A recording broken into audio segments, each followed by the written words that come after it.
But first, the Gaza ceasefire deal's hanging in the balance tonight after Hamas announced it would postpone further hostage prisoner exchanges, accusing Israel of violating the agreement. President Donald Trump has responded from the Oval Office with this today, a show of force. As far as I'm concerned, if all of the hostages aren't returned by Saturday at 12 o'clock, I think it's an appropriate time. I would say cancel it and all bets are off and let hell break out. Joining me now, the Deputy Foreign Affairs Minister of Israel, Sharren Haskel. Sharren, thank you for your time. That ultimatum from the President, it could not have been clearer. Everyone out, all hostages by Saturday at noon.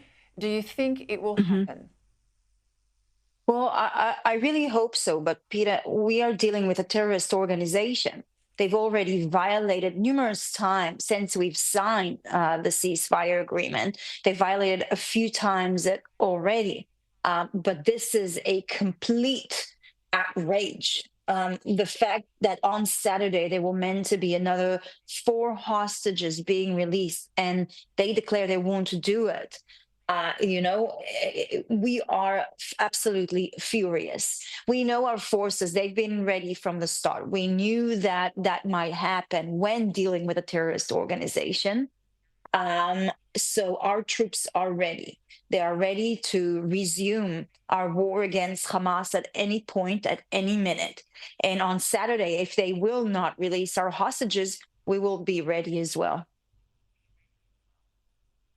We've watched here in Australia, as the world has, the recent images of those released, severely emaciated hostages. I mean, clearly the conditions appear to be deteriorating in the tunnels. Do we know more about the children and the babies in particular? Well, look, all of the hostages are being abused physically, emotionally. They're being tortured. Matter of fact, one of our hostages, Ohel, he's actually being chained. We have information that they've chained him the whole time. He's in a cage. He's injured in his eyes. He's in a very difficult mental, situation. And we are very concerned, particularly, especially about 2 babies that are being held for more than a year now in the hands of these monsters. They are meant to be released also during this first stage of the ceasefire. And yet, as much as Hamas was meant to tell us, the condition of each hostage, and they didn't, as it was agreed on our agreement, we are in desperate need to get more information about the Bivas family. We saw Yarden, the husband, coming back, not knowing what had happened to his wife and his 2 babies. The entire country heart is completely broken and shattered, and we will not stop. We will not stop our war against Hamas until they are all back home, all of them. Look, I have to say, we've watched that family ourselves here in Australia, and I think the world is on a knife edge to hope that they do come home, that the family comes home intact. I think we all fear that there may be more coffins now than hostages. Look, we hope we're all wrong. I must say, listening to the interviews from the women hostages, the bravery, the resilience, the fight still in these women after what they have gone through, I just think it is awe-inspiring. Thank you so much. I completely agree. I mean, the resilience and the strength that they showed, they endured, that they shared with one another, the stories on how they supported one another during a really difficult time. I mean, this is hell. They've been through hell, and now, the recovery process is starting. And I don't think anyone can even imagine what they've been through. Those monsters on the 7th of October committed crimes against humanity, raping, burning elderlies alive, executing babies and children.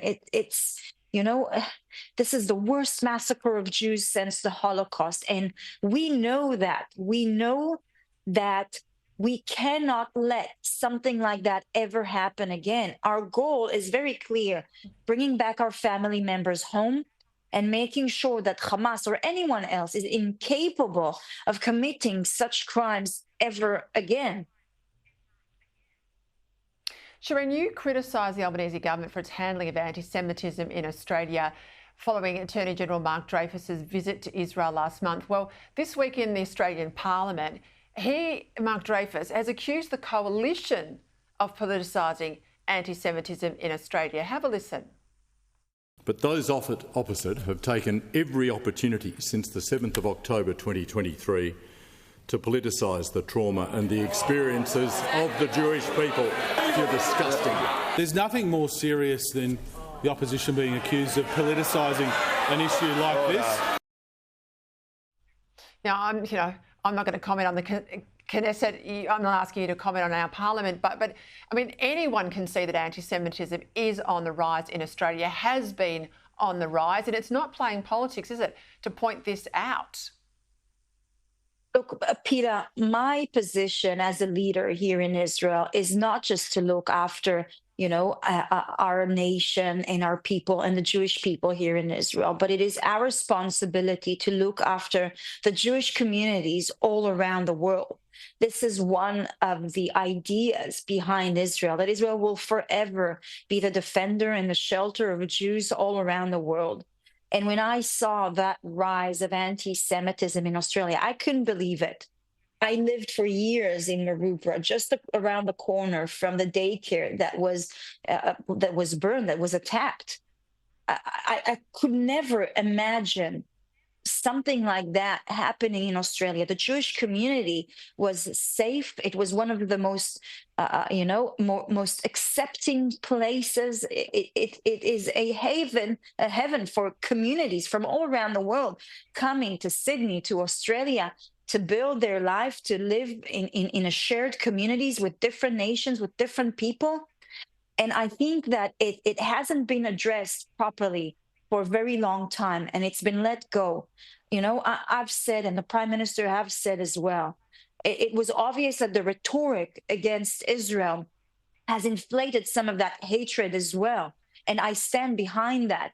But also, just after the 7th of October, on the 8th of October, those pro-jihadists were marching in the Opera House, screaming out, yelling out, "Gas the Jews."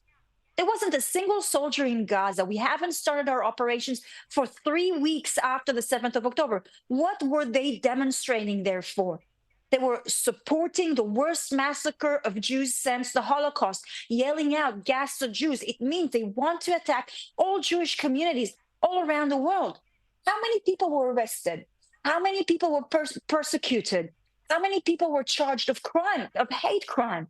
If you don't tackle that, if you don't address that and draw a red line, it will just continue to deteriorate. And so it was my role as well, understanding the lack of enforcement against the explosion of hatred and violence against Jews, in particular, also about Minister Dreyfus. I mean, his office was attacked as well because he was Jewish. There has to be a clear red line against that hatred, the bigotry, these attacks, physical attacks. And I think that the government was very slow on doing that. And that's why it was important for me to address that, so that, to protect the Jewish community, to make sure the government does take action, not just word, but action to keep them safe. And I think that the changing of the legislation last week is very welcome. I think that's a start, but there's much more that needs to be done to make sure that the Jewish community is safe and secured in Australia. Well, we stand with you on that. We are having a special forum at Sky News on anti-Semitism. We want practical action. We're fighting in your corner. Thank you, Sharren.